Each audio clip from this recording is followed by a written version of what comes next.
Give us a minute. Hey, Raina.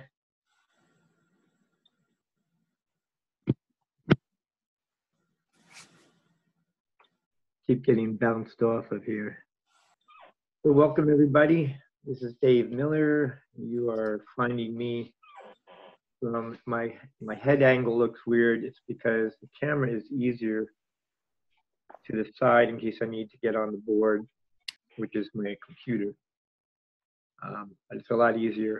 If I put it directly in front of me, then I can't see if anything's going on the screen where I have to invite people, etc. So just bear with me for that. I look like a funny angle. Kelly says, hi, I'm here. Good. All right. So we have an interesting topic today, and I call it the new normal. Why do I call it the new normal? Well, a lot of that has to do with the fact that because of the situation where we are in a quarantine, stay at home, protective state, we've been shut off and cut off from our normal routines. And many of us have found ourselves in a position where at first we said, okay, I think I can deal with this. It's a vacation, a couple days. And then we came to realize this is going to last a little while longer. And for those of you who have been following and researching, especially if you've done any research of what happened in 1918 when the swine flu, also known as the Spanish flu, came in. It started kind of innocently. We don't know the exact origin, but we do know that during that time, we had military forces that were being sent out into different regions.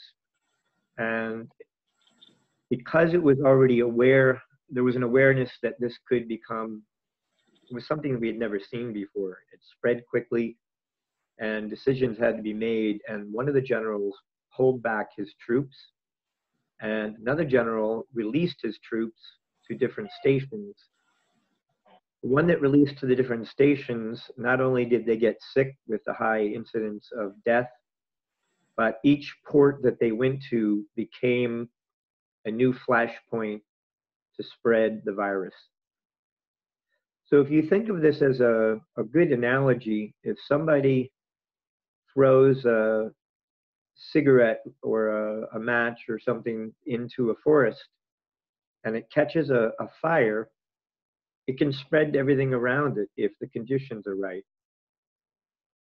Now, even though the fire companies can come, when they say they have it under control, what that really means is that it's not getting worse. There's still a fire, they're still putting it out, and there's still going to be some time before that fire is extinguished. They can go to one area and put extra attention to it, and the previous area that seemed to be contained or diminished or even put out can still have hot spots. And each of those areas that has a hot spot runs the risk of starting all over again. And that is what happened in 1918, is that the virus continued and created new hot spots. So there were two more waves. There was a second wave that spread to other countries that had not even seen it yet. And in the third wave, it hit San Francisco quite badly. The video that I watched actually got to the point where they were saying that you could be laying in a bed in a rooming house and you are ill because you've now gotten part of it, and you're sleeping amongst dead people. There was nothing you could do about it. You were too weak to get them. When they were originally marking the cause on death certificates as the virus, they got to the point where people were dying every 5 or 10 minutes. They could no longer even write on the death certificate. It was just simply dead, moved. And we've seen some of that here where essentially we've had to create instant places to bury bodies. This is not normal by any means. Um, we recently, I believe it's in Annandale or somewhere in New Jersey, there was a senior center where they actually covered up and didn't report some of the deaths. And by the time it was discovered by the authorities, there were approximately 46 dead, I believe. And what ended up happening is, we're in denial. When we're in denial, we don't react appropriately. We're not level headed. Things happen where it can worsen. And it's very critical when somebody tells you to stay home, not to participate, they mean that. There is that chance that it can spread worse, quicker, like a forest fire. Because, a forest fire in moist environment doesn't do too well, but in super dry environment, it does. And so if you think about one of the first things they did is they closed places like the bars because people are sitting next to each other, strangers, and they were spreading it. We went from not being able to gather at 250 people down to 50 people down to 10 people down to not at all. And we've seen the backlash. We've seen protests where people go out, no masks. Oh, I'm well. I'm not going to get sick. And because of the nature of this virus, you may not show any effects or be asymptomatic, which means that you can be a carrier and bring it home to your house. Now, your family might have an older member, somebody with diabetes, somebody who's on cancer treatment, and anybody with an autoimmune disease, and they could get it, even though you said, oh, I was safe, I washed my hands. So the more that we know about the virus, the more we have to pay attention. And we're in a very unfortunate situation that a certain person in our government who is a leading figure is ignoring the symptoms. He would like us to open up the country. Right here in Florida, our governor gave the mayors independent choices to open up the beaches if they chose. And Jacksonville was the first one. Not sure if others did, but Jacksonville was. And immediately people flocked to the beach. They didn't even follow the 6-foot proper distancing. So in that particular case, where you have these situations where it's ignored, you're going to see additional spots. Now, it's fortunate that we are not in the living situation that we were in 1918. 1918, you went to factory towns, and quite often you would have 3 shifts working, and each shift would have 8 hours to sleep and like 15 hours to work.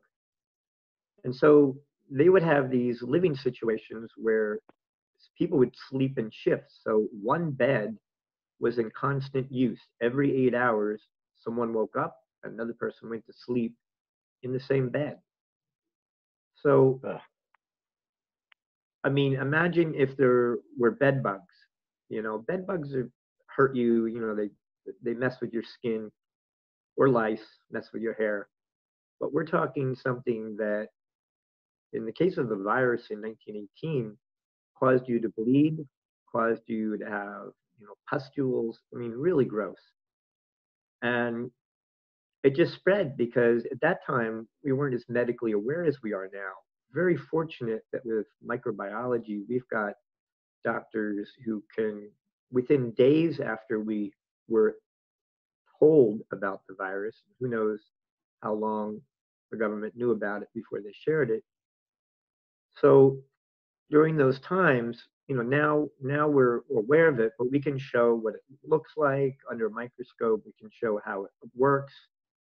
And of course, then you got all the people telling you, oh, gargle with salt water. You should drink water every 15 minutes. You won't get it. And that's misinformation. And it's very, very important. This is one of the times where the CDC is telling the truth, and yet by telling the truth, they've had their funding cut from the US at a very critical time. So we don't know when we are going to go back. And I was hoping to show a video here today, but I can't find it. But it basically refers to the new normal. In the chat, I sent a link to the history of the 1918 virus, which you guys can take note. If you pull up your chat section, maybe copy and paste, and just put it into an open tab so that you can open up the YouTube at a later time. When I find the other video, I will get it back out. I know all of you, so I can send it. I'm also going to post that video in the event page.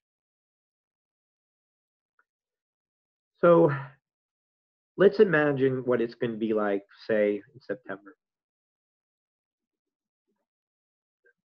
Now, Cheryl and I have plans to put on a festival. Many of you know that, Touch Mother Earth. We have a deposit on it.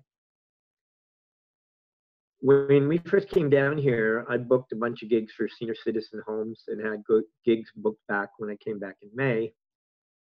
But the senior centers, being of a higher risk, got first notice before the public was totally aware. They shut everything down. At first, only family members were admitted, and then it was family members cannot even go. And there's a good reason for that, because it only takes one person in a closed environment to spread it to the entire ward or area, the population at, in seclusion. So again, we don't know what's going to happen. They're going to try to open up some stadiums and concert halls, or it may start with the small ones. But we're going to see a second wave, and we have to be prepared for that. And I think when the second wave comes, then the reality is going to finally kick in, that this is nothing to mess with. And hopefully we'll prevent a third outbreak.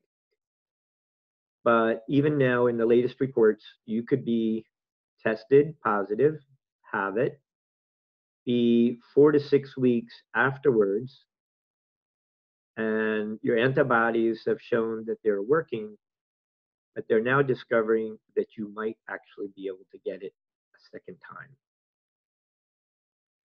If that is true, and I'm not a fan of vaccines, I only had the standard 5 when I was a kid, but if we need to get a vaccine, we may have to, whether you believe in vaccines or not. It may be a precaution, maybe not.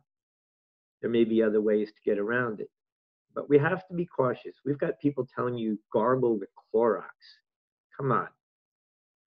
We got a president that is asking whether it would be safe to put antiseptic measures into the bloodstream. And the doctors are saying he's crazy. But there are people who believe that a person in power is the authority of knowledge. They're in the authority, but there's no way they can have knowledge of everything. No one person knows all. No person is, even a biologist doesn't know everything about biology. A scientist doesn't know all the fields of science.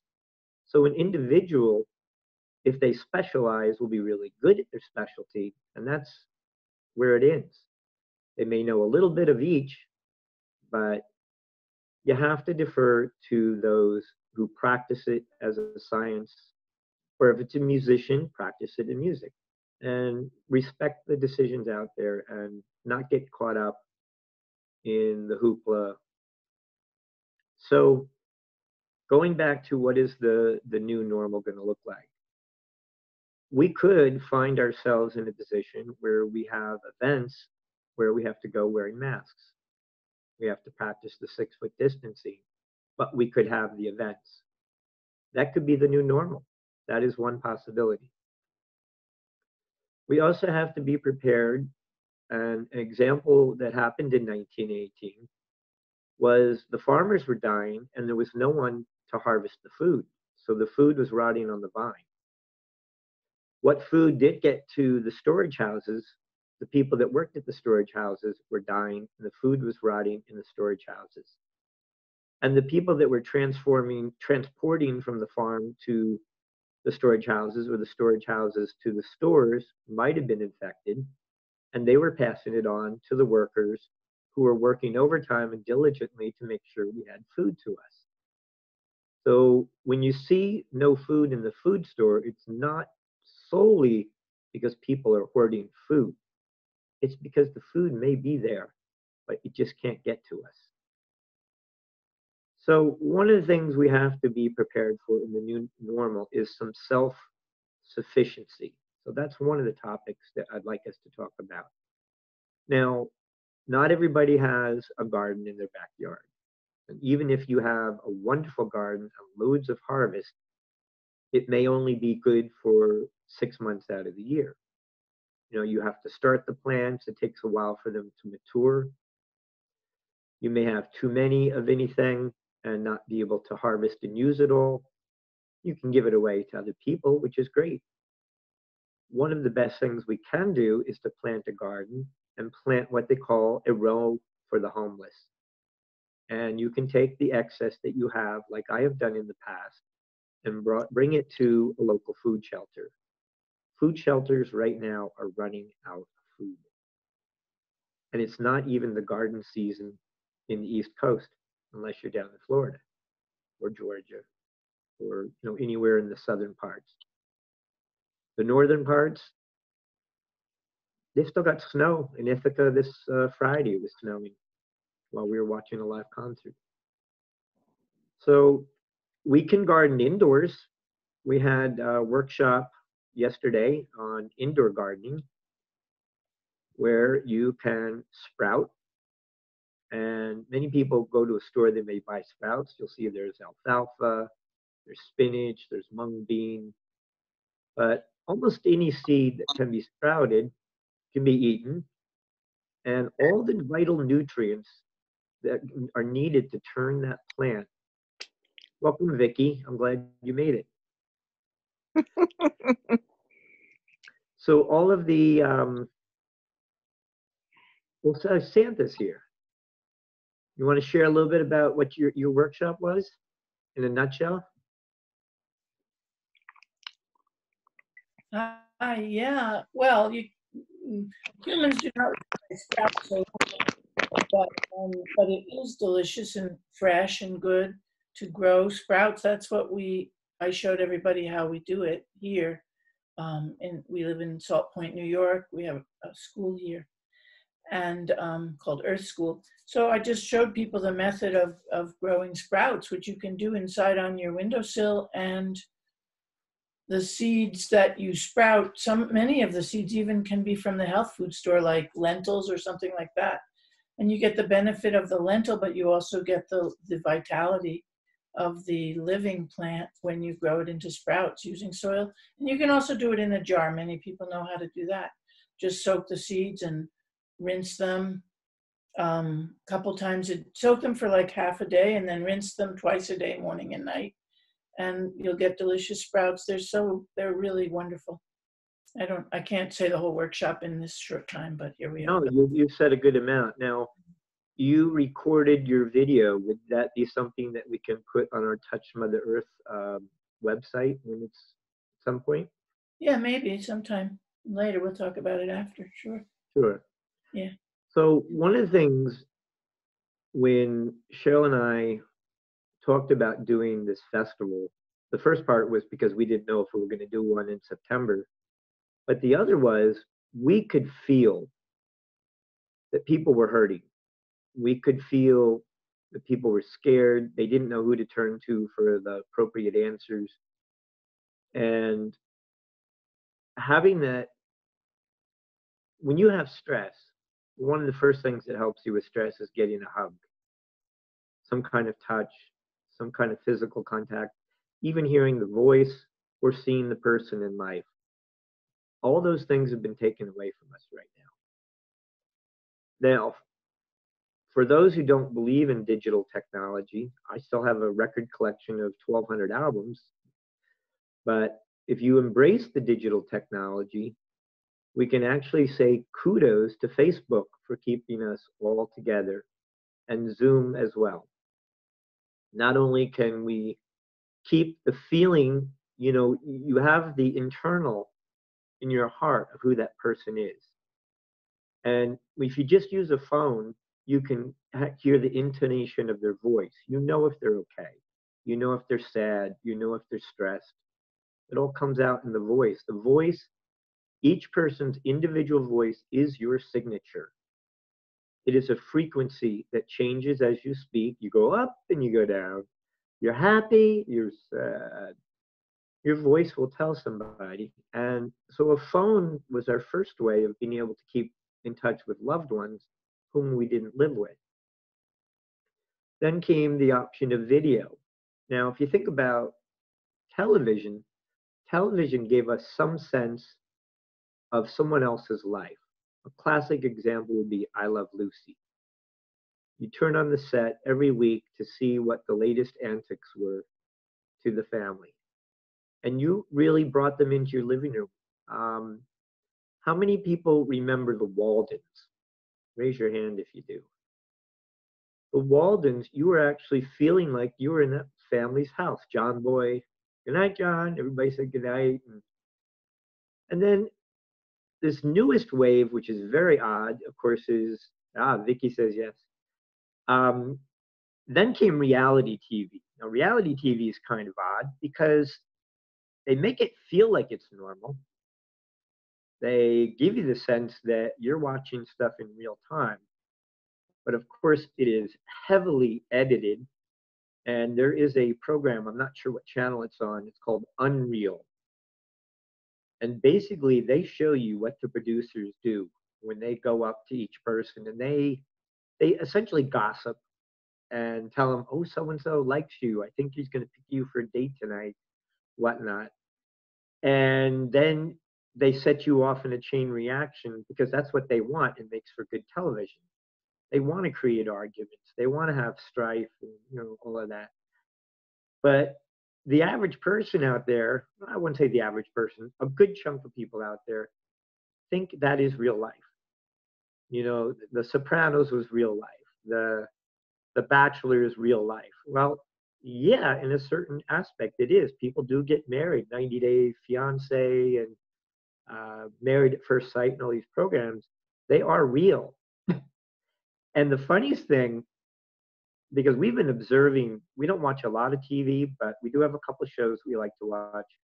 A lot of them are the music shows, and one of them is the Country Music Channel. Well, they weren't able to have their normal people on. I mean, we've seen it, the nighttime, 11:30 slots at night. They're all broadcasting from their house. They're still broadcasting, but from their house. And everybody's gotten kind of casual. They're no longer wearing the suit and tie. You see that if their house is clean or not. You don't really care because you love them. And the country music show broadcast from each of the individual person's houses. And it was great because they would be there playing with a guitar and singing from their living room couch with their wife and their kid and the dog in the living room. And even some of the broadcasts that we had today, it would be a baby crying in the background, somebody walking by the camera, maybe the air conditioner went on like it did for us. That's real. That is real time, unedited.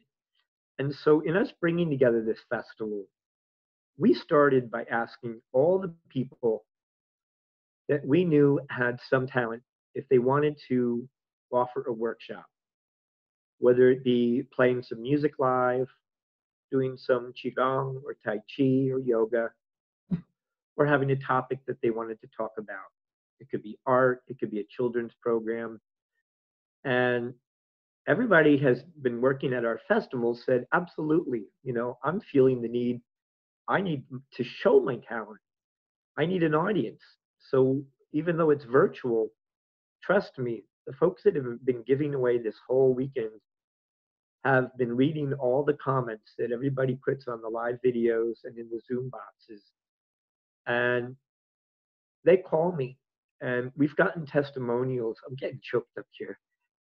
We've got testimonials from people who are saying that it is so absolutely needed, and they're so thankful that they've been able to feel some sense of community in a virtual sense.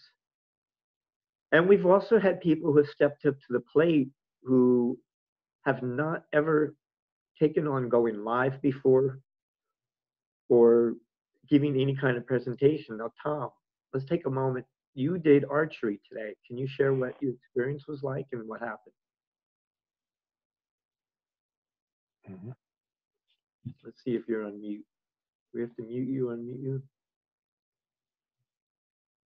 Tom, you there? Go ahead.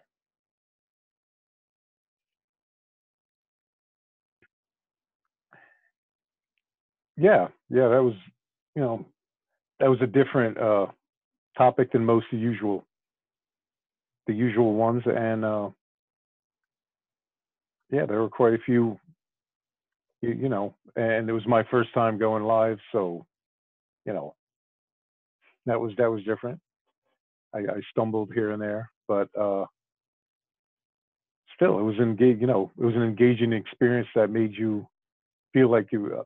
After it was done, the comments made you feel like you gave something back, and just and in doing that, you know, you received or you gave something and you received, you know, your gift there just from giving something. Knowing you contributed, you know.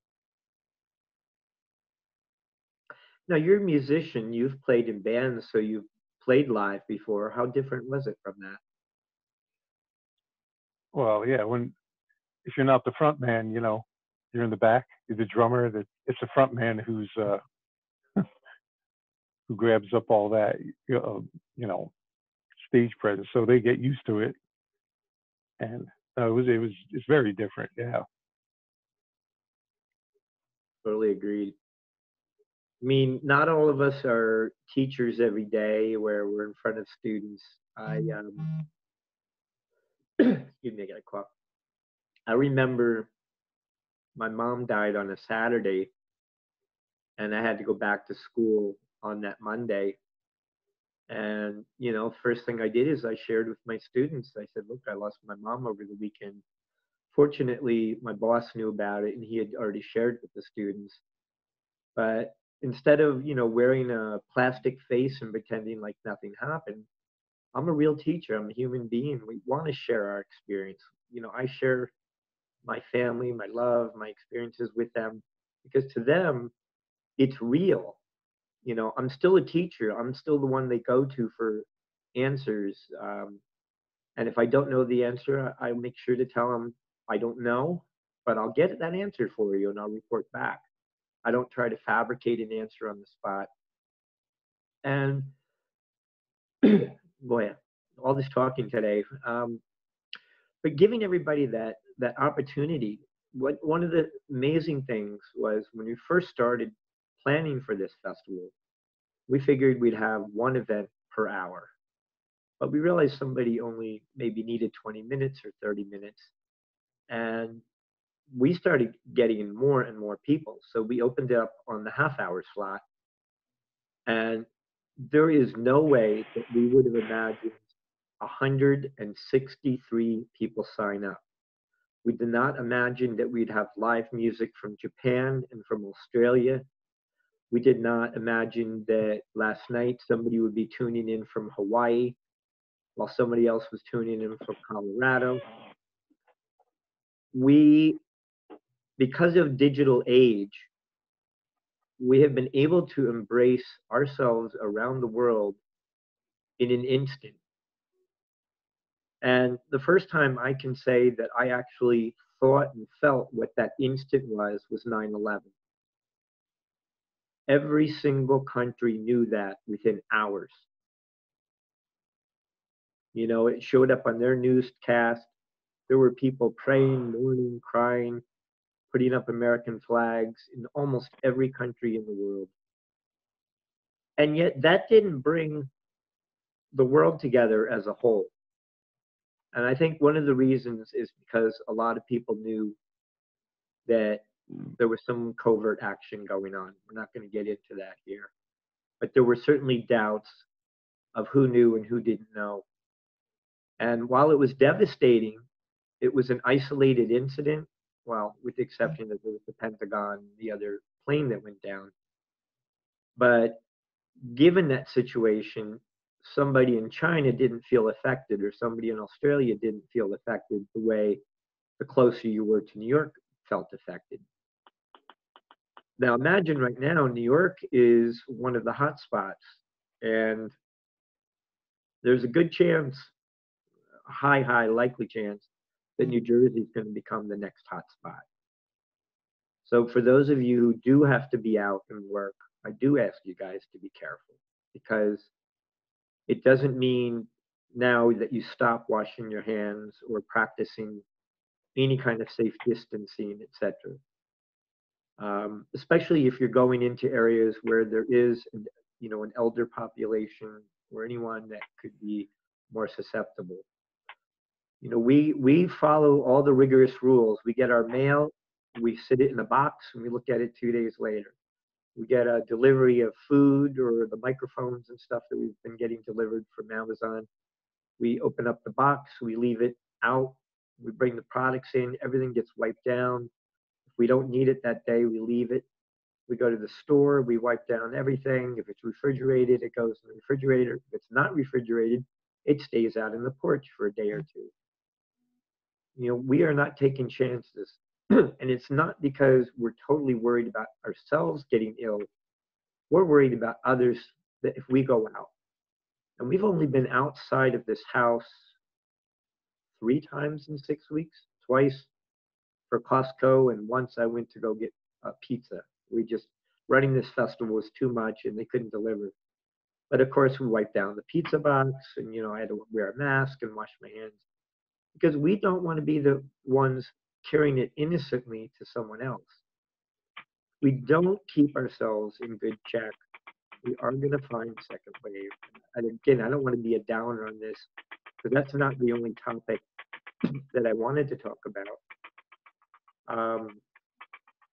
I'd like to actually go back and talk about gardening. And since I have Wendy on, and Wendy was here earlier, perhaps if you'd like, Wendy, I'm going to unmute you. Could you give us some of the highlights of your talk for people who here were not able to go in earlier? Sure. Hi, everybody. So I've been working. What? Your neighbor. I can't. Oh, your neighbor. She lives in Highland Park. We go to Soma Center all the time for drumming. Oh, sure. I've been to the Soma Center. Very good. It's a wonderful place. Yeah,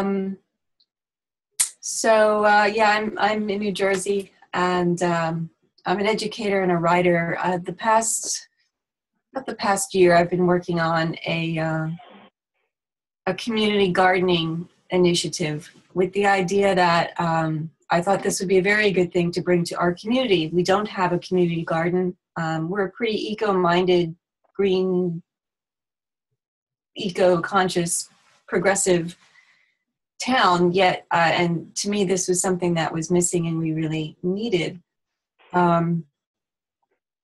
So I had been working on this, and parallel to that idea, I was also, for a long time, I wanted to create an educational farm somewhere. This would be a place where people would come and visit. We'd have, it would be a working farm, but it would be a teaching farm. So in addition to all the workings and goings on a farm, we would be educating visitors about sustainable agriculture and sustainable living practices. There would be a teaching kitchen on site, so we could teach about food preservation and healthy cooking. There'd be a yoga studio, an art studio, just to kind of have a real holistic, integrative experience. And it became clear to me that for a number of reasons, both practical and as part of some graduate work that I was doing at the time, that I realized that this particular model was not really sustainable in many ways. It wasn't practical for me at the time to acquire a farm, even if it was a cooperative effort, which we tried to do, because something came on the market that might have been a good fit for us, but it didn't work out. And all of these were kind of teachable moments for me, and I realized that the model itself wasn't really sustainable, and that we would really be reaching very few people, relatively speaking. There'd be so much opportunity lost because not everybody would be able to take advantage of coming and visiting a place like this in a beautiful, idyllic setting. And so I flipped the model on its head, and that's really what was the impetus for the community gardening model. And so rather than having people come to a site to experience this learning, it would be instead bringing all of this learning and the opportunities to learn into a community. And so I call this Everyone's Farm because it would be for everyone and everywhere. I mean, this is the kind of model that could be implemented anywhere, rural, urban, suburban. And so was developing this initiative. When this all happened, it just added jet fuel to my vision because I realized very early on, the first thing that came to mind, aside from obviously the acute concerns and, the reality of what was going on, when I was thinking about the fallout from this and how this was going to affect our lives and our functioning, I immediately went to food and food security or food insecurity, access to food and all of that. And so I've been doing a lot of talking about this idea over the past month, and that's how actually I met Dave just a few weeks ago. He joined a discussion forum that I was leading, and that's what brought me here. So it's really great to meet Dave, and I'm happy to be here. So this is an idea that I'm just talking more and more about. It's not a new idea. I didn't invent the idea. There's a lot going on all over the world with community gardening. It's not, this goes back to, for a long, long time.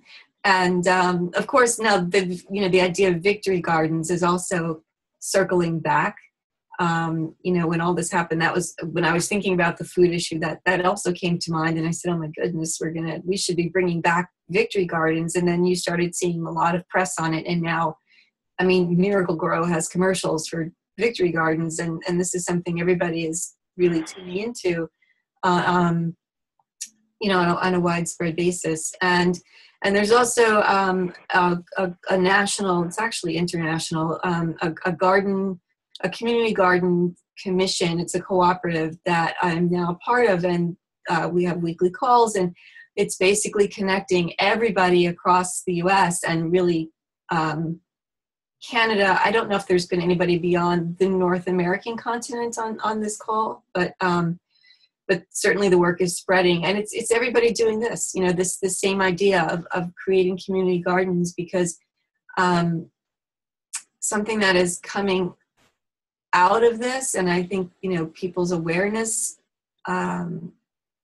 is growing, is the idea that we do need to become more self-reliant, and there's no reason why we couldn't be doing this anyway. Growing some of our own food. When we absolutely had to, when it was a necessity back in the early 1900s during World War I, and victory gardens came about, and we wound up being able to supplement 40% of our food supply. That's an amazing thing. There's no reason why we couldn't still be doing that. Of course, we know how the whole food system has evolved, and agribusiness and all of that. And it's a whole different kind of market and experience, and how we access our food and acquire food is very, very different. And that has, I guess we haven't felt like, forced maybe to have to rely on ourselves when we needed to, like in the early 1900s. There's no reason why we couldn't. And now this is kind of bringing that back. And I think that people are starting to understand the importance of it, the value of it. And, that's a positive thing. If, we want to look at what's coming out of this in terms of teachable moments for all of us, and what we can glean, and lessons we can heed. I know that, and you may have heard this too, that seed companies have been overwhelmed. The one particular one that I worked with when I purchased seeds, I learned that they had typically we'd get 60 orders a day, and they were getting 3,000 orders a day. So yeah, it's something that needs to be talked about, and I'm doing a lot of that. And the idea of what a community garden can mean for a community is pretty significant in terms of its ability to empower people and bring people together, and create a culture of sharing and cooperation and kindness and empathy. So there's a lot that can come out of this model besides growing your own food. You're also weaving together a social fabric, which is very, very necessary. Real quickly, I'm learning to share screen. Are you guys able to see what I have up? Yes. So this is something that Wendy was talking about earlier. You can have a maximum garden in a minimum amount of space by raising the beds in such a way that you can have multiple layers growing, with what needs the water the most on the bottom and what water needs the least at the top. And the water can even, is being used multiple times as it goes down into each layer. I'm going to send this to you later. I'll actually, let's see now how do I get back out of split screen. Do you want me to pull up the herb spiral? Sure, if you can. Sure. I think you have to make me a co-host so I can share the screen. Sure. Are you able to do that? All right, now I have to figure out how to get out of my manage controls here. I guess I probably could, but I didn't think about it. All right, so I'm going to turn that off. I haven't done the co-hosting part yet. So here, let's take a second while she's looking for that, getting ready. What are some things that are positive that we've come out of this? The first thing is we are realizing where we are self-sufficient and where we aren't. And where we are self-sufficient is pretty darn awesome, because we are now doing more than we've ever been able to do before, because we've been pushed into it. And it's pretty darn cool. I mean, people who never thought of Zoom are on Zoom. People who've never gone live are going live. We're at a point now where we're learning this digital technology. I still have share screen here. All right, how do we get out of this? There we go. Was share. What have I got on? That didn't help. Well, I'm trying to get out of the share, turn off the share here. Stop share. There we go. All right. I'm going to minimize that. Back we go. So, like I was saying, people are learning new technologies and they're embracing it in a way that we've been pushed to, in most cases, beyond our normal comfort limit. I know running this festival,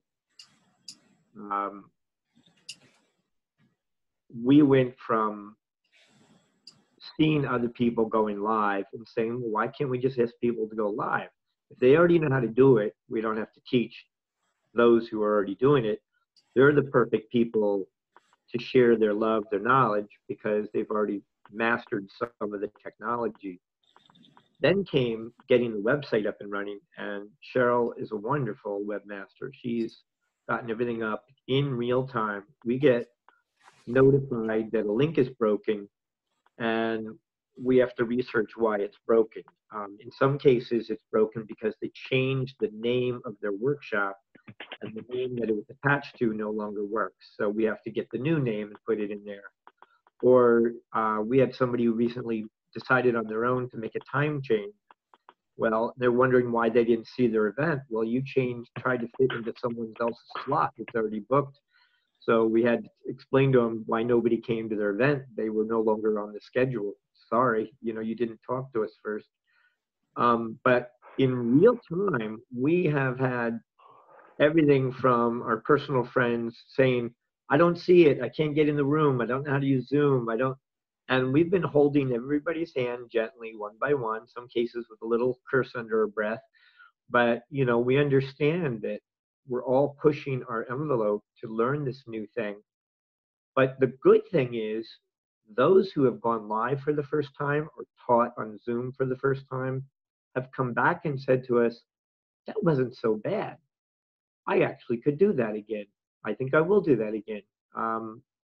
Coco Pelli, a friend of ours who had to learn how to go live, his girlfriend helped him get on it, did a few practice sessions over the last 10 days, and now he wants to go live every day. You know, you build up your fan base. Why not? You know, people can choose to see you on that day, or they're busy doing something else. That's fine too. Were you able to put Wendy on as co-host? Oh, I was asking to put Wendy on as co-host. Wendy. Yeah. Screen share option on my screen. I can try it. Well, yeah, try it maybe. Okay. Oh, all right, you're co-host. Okay, great. See, she knows things I don't know here about this stuff. You know, she's calm in the back, so she doesn't have to worry. All right, so we're gonna show Sandra. Okay, so let's see if this works. No. Yeah, it's not allowing me to do it. Let me see. It says I'm a co-host. Okay, so let's try it one more time. Hang on, wait. Oh, I got it. Okay. Right. Vicky, did you want to be unmuted? I'm going to unmute you for the minute. Go ahead, Vicky. Here we go. I got it. Are you ready? Yeah. Oh, okay. Was Vicky talking? Should I wait? Go ahead, Vicky. You go first. We got her ready, though. Okay. Vicky, did you want to come on? I guess no. All right, I'll mute her again. Go ahead, Wendy. Okay.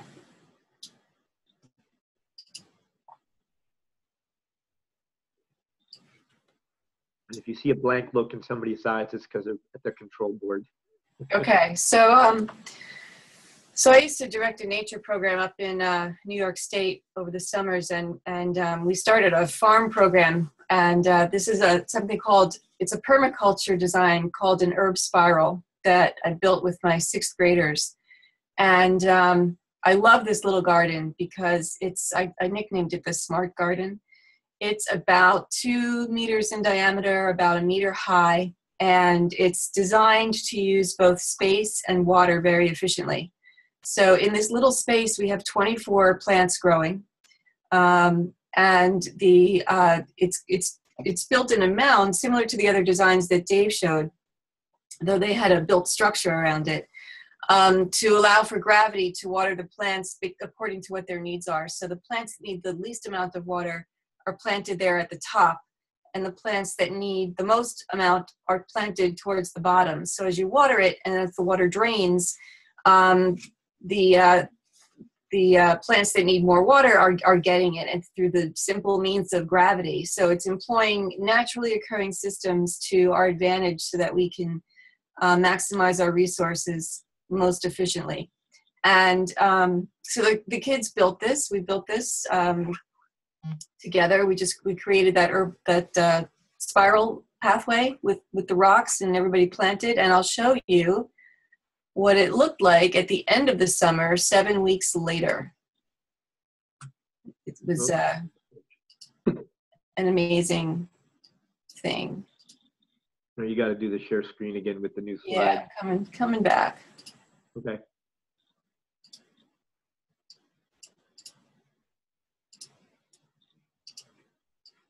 All right, here we go. Feast your eyes. Same garden. It was just amazing. And you can see all that beautiful basil there. We harvested those herbs. We made pesto. It was just a beautiful experience. The kids loved it.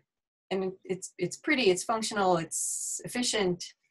So it's just, and it's, it's 2 meters wide, so you don't need a lot of space for it. And within that space, you've got all these plants growing together.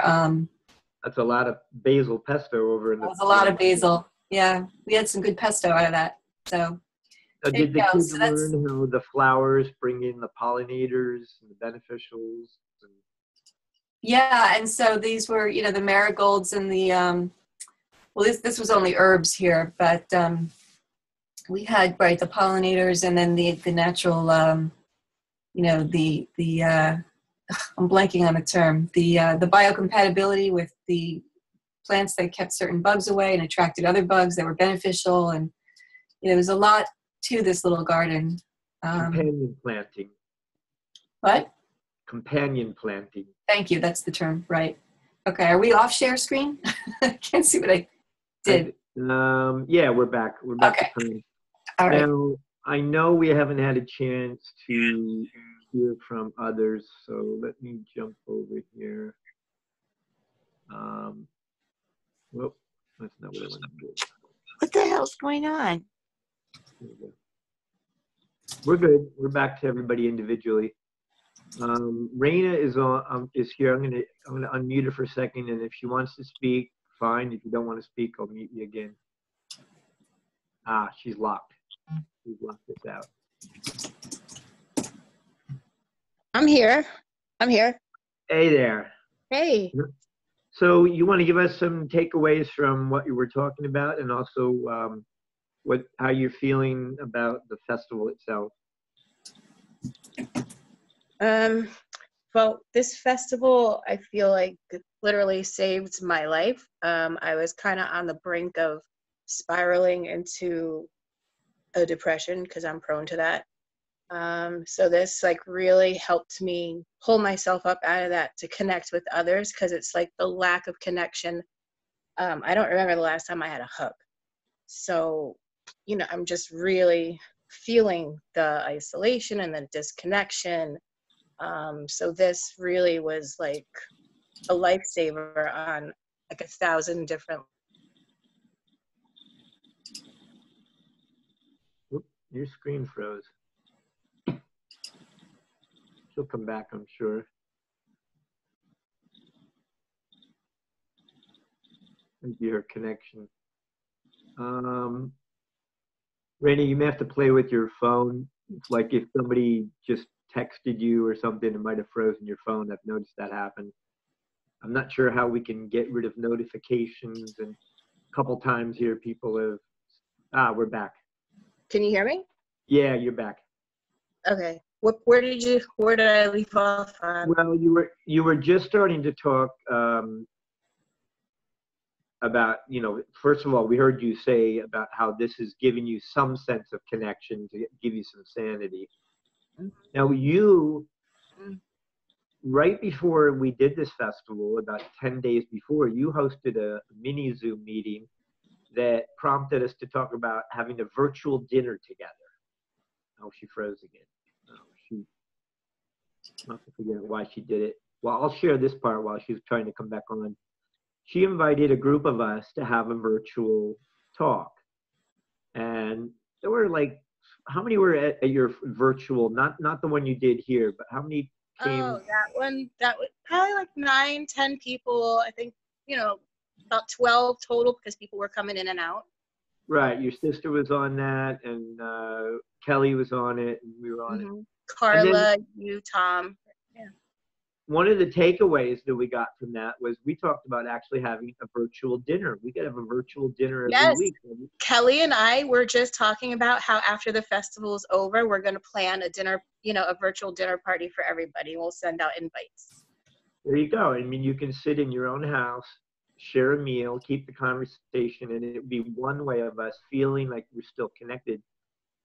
And as a group, it's like you feel like you're in the group rather than being on the phone with just one person. Yeah, absolutely. Now, you went out of your comfort zone and you offered a workshop. You want to share with us about yours?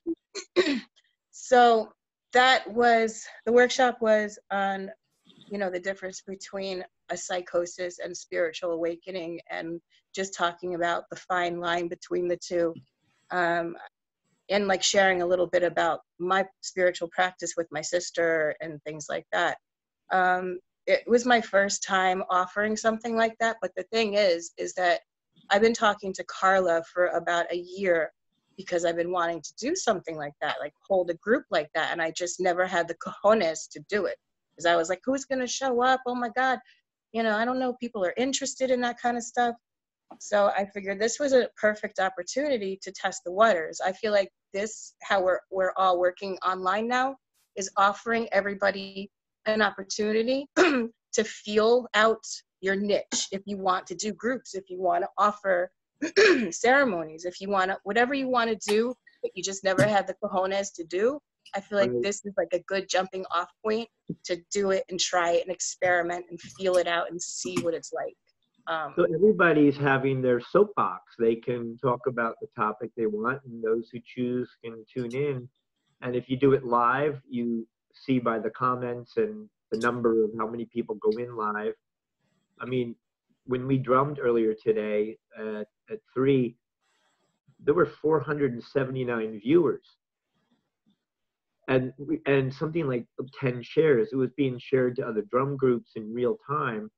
So that people, who knows after with the share parties, how many more people get to experience that one single event. Yep. Now, how many people do you remember were in your Zoom chat, in your Zoom? I don't remember. It was definitely less than 15 people, for sure. But still, it was like 10 or more, considering that you thought you might not have anybody. Yeah. And, So and it was also nice because my sister, she lives in North Carolina. So like her community there and like my community here in New Jersey, it's, it's nice for everybody to connect and get to know each other. That's beautiful. One of the musicians that we had last night, I went to college and we didn't touch base for 20, 30 years maybe. And all of a sudden, you got one of those somebody you might know on Facebook. And I said, oh my God, it's Jay Crystal. So I friended him and, we've chatted for the last, maybe 2 years every so often. He's in Japan, so the time difference is perfect for me. I'm up at 2 a.m. He's just teaching his morning class.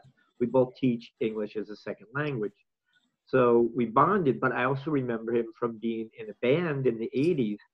And so I said, how much you still play? And he said, oh, I'm recording all the time. So he played live last night. And one of the songs that he sang was mostly in English, but it also had Japanese and Spanish in the lyrics.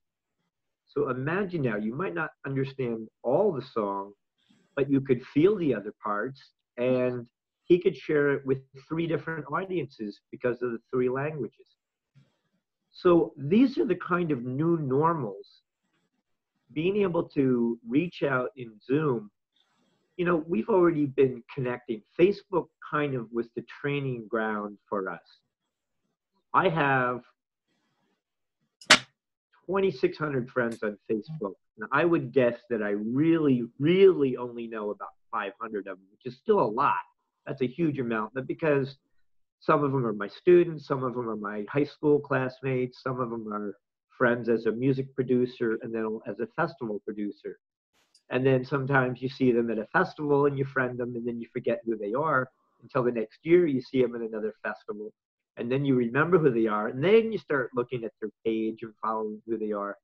So Facebook has been a training ground for developing all these tribes, mini communities. And that was really where we're seeing the fact that we had 160 different presentations. Now, a few people gave more than one. But I would say if I counted the number of presenters, we probably have 120 unique presenters that we got to come and do this in less than 4 weeks. Yeah. That is unbelievable. Yeah. That is a void that was needing to be filled. And I know we all feel a lot of joy from this weekend. Mm-hmm. It's brought us to a new level of communication. And whether we are like it or not, it'll stay as a good communication. Obviously, we'd prefer to go back and hug as we greet and share music in a circle together or tell stories just like we used to, but we don't know when that's going to come back. Yeah. And because of digital, the digital started, I guess, for most of us when the CD came out. You know, you went from a record to a CD, DVD players, and, you know, digital cameras. Changed the way we thought. We were resistant to all these new technologies, but those younger than us grew up with them as the normal. They see a record, they don't even know what a turntable is. What does it do? You know, nobody plays an 8-track anymore. I see some smiling out here. So if we embrace these new ways and feel comfortable with them, it will help us to accept what the new normal may become. And I'm going to use my mom as an example. Long before I learned to text, she was texting because she was hanging around the millennials. And they said, oh, come on, Sally, we don't have time to always talk on the phone. A simple yes or no, you're going to shut up, or, you know, I'm going to show up. Sorry. or I just need you to type in 5 p.m. Why would I spend all this time making a phone call, waiting for you to answer? Maybe you're not there. Leave a message in your voicemail. Or I can just type in, see you at 5. You know what I mean. And off we go about our business. Now, that could make us seem disconnected in some ways, but it sure is convenient when you want to get your point across quickly. How many times have you guys left a message on a voicemail and said, thank God they didn't answer the phone. I didn't really want to talk to them. Or you just nervous about talking to them. Yeah. I mean, it happens, right? Mm-hmm. We haven't heard from Jean. I don't know if Jean wants to come on. Do you have anything you'd like to share? Maybe not. All right. Wendy, do you have anything else you'd like to share? Or Tom, I think we're kind of coming up to the closing here. If nobody does, can I just add something that it's kind of like a burning desire and something that I really thought. Sure. So, this actually, you know how like I always have to find rides to places and like I end up not going to a lot of events because I can't get there, whatever. This actually gives me an opportunity to be anywhere I freaking want to be. It's unfortunate that it's not in person, but I've had more access to events, people, places, and things than I did when we were all able to be together. Very good point. Like, my biggest fear, though, is that when this is over and everybody's social distancing, I'm going to go back to isolating. And it's like, I want everybody to remember the feeling that they have when you can't get in your car and you can't go where you want to be. Everybody right now is experiencing the shit I live on a daily. Like the thoughts, the anger that comes when I can't get places where I need to be. Like that's my normal. And I'm fearful of like when this ends and lifts because I want to make some changes. I know I got my glasses, I got my license, and when this is over, I'm definitely getting a car. I might not be able to drive far to wherever. It might just be for a little while where I'm just driving in my neighborhood, but I never again want to experience like being stranded, can't fend for myself. Like I don't like this whole thing has just took me through a whole whirlwind. I'll be processing for a little while, but I just, so I'm, on one hand, I'm grateful that I get to now connect with people that I normally wouldn't be able to connect with. But on the other hand of that, like when this is over and people aren't connecting online anymore, I go back into the isolation that I got a lot going on. I'm working through it. But I feel for you because as a friend of many years, I know the struggles. You know, when we've been able to, we've offered you a ride, and not always can we, and then we feel bad because you aren't there to share in the activity. But I do want to tell you on the other side, a friend of ours, Alan Ritter, who runs a produce club and brings food in bulk. David J. Pell was delivering food for a while until he moved up to New York. We were getting a weekly or every other week box from him. But he said, you guys are handling this in the right way. You should keep doing this. And so we have created Touch Mother Earth Productions. We are going to be streaming live concerts from your living room, our living room, and we've already got people like Mirabai Moon on board. How convenient to be able to not have to carry all of your equipment. You don't have a roadie. You got to carry, your drums. You got to carry your band equipment, the microphones, everything. But maybe you already, when you practice at home, you have this perfect setup in your living room or your studio or whatever designated. You want to teach art, but you've got an art studio. You don't want to pick up all your paints and move it all out. But you could be teaching from your house, and we're seeing that everything has started going online. All the students are being taught. And as a result of this, I think more people are going to be homeschooled, charter schooled. That's my vision in the new normal, is more community offerings. I would love to see tool shares. Now, when I was coming down here, I thought I'd have to bring a boatload of tools. Cheryl said, oh, there'll be some things you need to repair. And I'm thinking, oh my God, I have to bring a saw, a drill. She says, no. She says, we've got a club, a tool club where, once you're a member of we're at Kings Point here, I think it's like $10 for a year. You can borrow any tool they have. That is wonderful. And the other thing I think that's going to change, and you guys can pipe in here, I think we're going to start bringing back a certain amount of barter. Yes. Yep. Dave, should I share the community weaving model? That sort of fits in with what you're talking about. Yeah, let's hope we can get it where we can see it in large screen. I was on. Do we have time? Yeah, go ahead. Okay. If you have anything you want to share, I'll let you unmute yourself. So you want to see the diagram? Yeah, because I saw it briefly a while ago, and in your other presentation with Camille. Okay. So why don't I give a little background on it first, because it's a lot to look at. So this way you won't be looking and listening at the same time. That would be too much for me, too much sensory overload.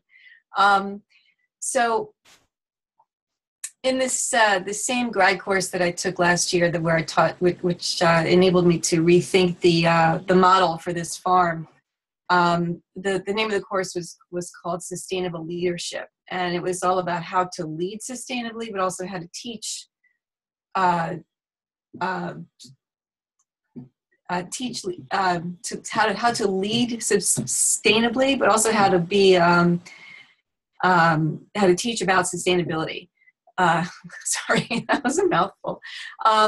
So in my studies, I learned about something called community weaving, which is a change model. And this is the way I think the world needs to be in general before all this happened. But when we think about what the world is going to look like when we come through this, and I'll be honest with you, I have a hard time imagining it. I have ideas, but I think I'm trying to marry my idealist ideas with the reality of how we're going to, bridge this to get to this place where we all need to be. And I love this model because I just think it's the way the world should be. So if you bear with me, I'm just going to read through some notes from my class project on this to explain its origins. And then the graphic that I'm going to show you in a moment will make a whole lot more sense. So this model grew out of the desire to move from a place of just getting by to a place of truly thriving through the experiences of one woman who was a single mother, who recognized the flaws in the system that was failing her and her children. And she gathered together with her neighbors, and she shared her story and her vision. And she launched this holistic, inclusive, cooperative, synergistic, community-based network.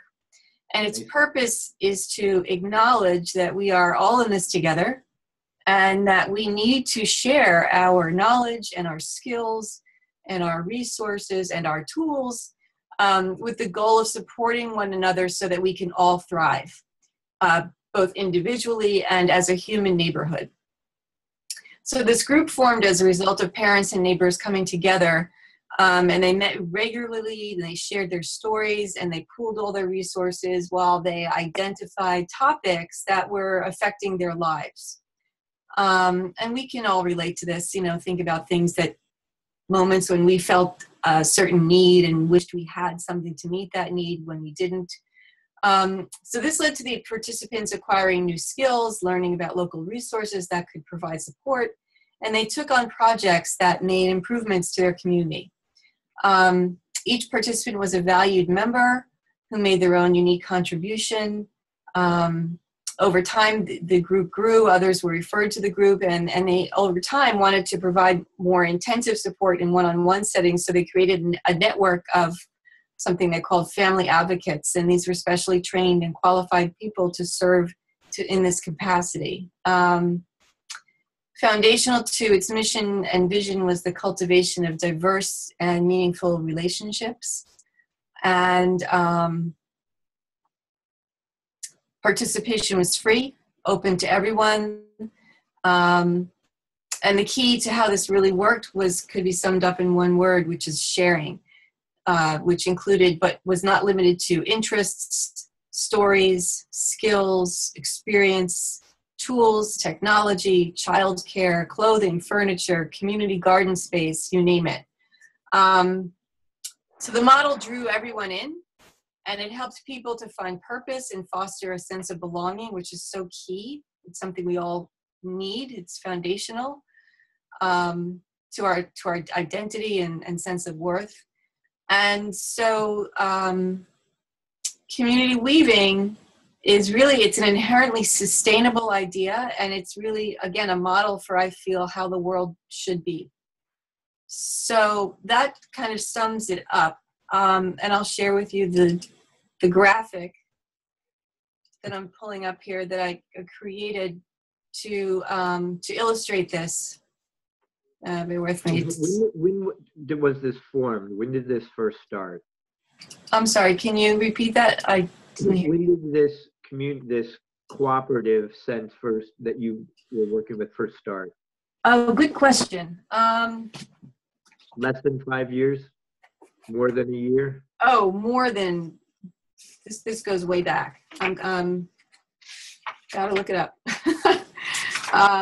It's interesting. It's an idea hang on a that second. we Let all me believe share in, this and while it's been I'm pulling going it up. around, and now we have a need for it.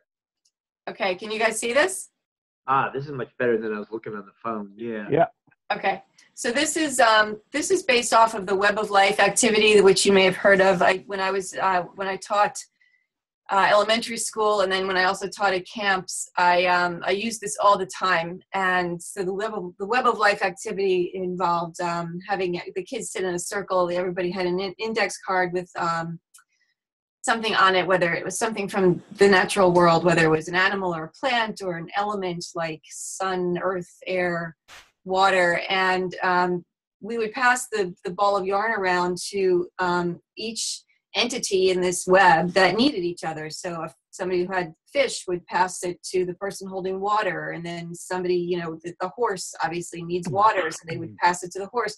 And over time, we would create this beautiful web, and it would be a wonderful, tangible, hands-on way for kids to understand the interdependence between us and the natural world and all living things. So I based this community weaving model on the Web of Life activity and created this graphic just to illustrate this. And at the center, you'll see something, if you can hopefully see this well enough, something called the community organizer. Community coordinator. This would be actually a paid position of somebody who would be making sure the structure worked. And you can see surrounding that center the different elements of community, neighbors, agencies, organizations, houses of worship, businesses, schools, the family advocates, which were the community weaving team members to help it all, glue together. And then branching out from there, all of the different aspects of our needs and resources, recreation, tangible things like tools and clothing and furniture, services like childcare and services to support the elderly, experiences and interests and stories, technology, skills, shared space, all of this connecting in ways that are essential. So I'm going back to your question, Dave. I believe this came about in 1993. And unfortunately, the woman who founded it passed away. And when I did more research on this ultimately reached 22 states where they had organized community weaving groups.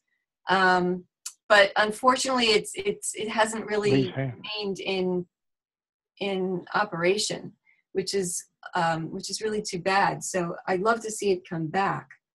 The model is there for the asking, and it's doable. So time is right for you. So when you were speaking earlier, Raina, right? I'm sorry, is that? Yeah, Raina. Yeah, I was thinking about this because we should all be supporting each other. Whether we're going through an unspeakable crisis like we are right now, or not. I think this is, again, just a beautiful model for living. And, we shouldn't have to be in a crisis to recognize how we could all be working together more and, more cooperatively, and that there's every reason to want to work towards thriving versus just surviving, which so many people are experiencing. So anyway, that's the model. Well, guys, thank you all for participating in this. For those of you who know Sharon and Deva, they're having ceremony at 9. Ooh. So I'd like to end this meeting, but if anybody has any final words. And I want to thank you. I really appreciate. Just want to say I really appreciate you and Cheryl who are putting this on and putting this together. You guys are truly amazing for what you did to the community.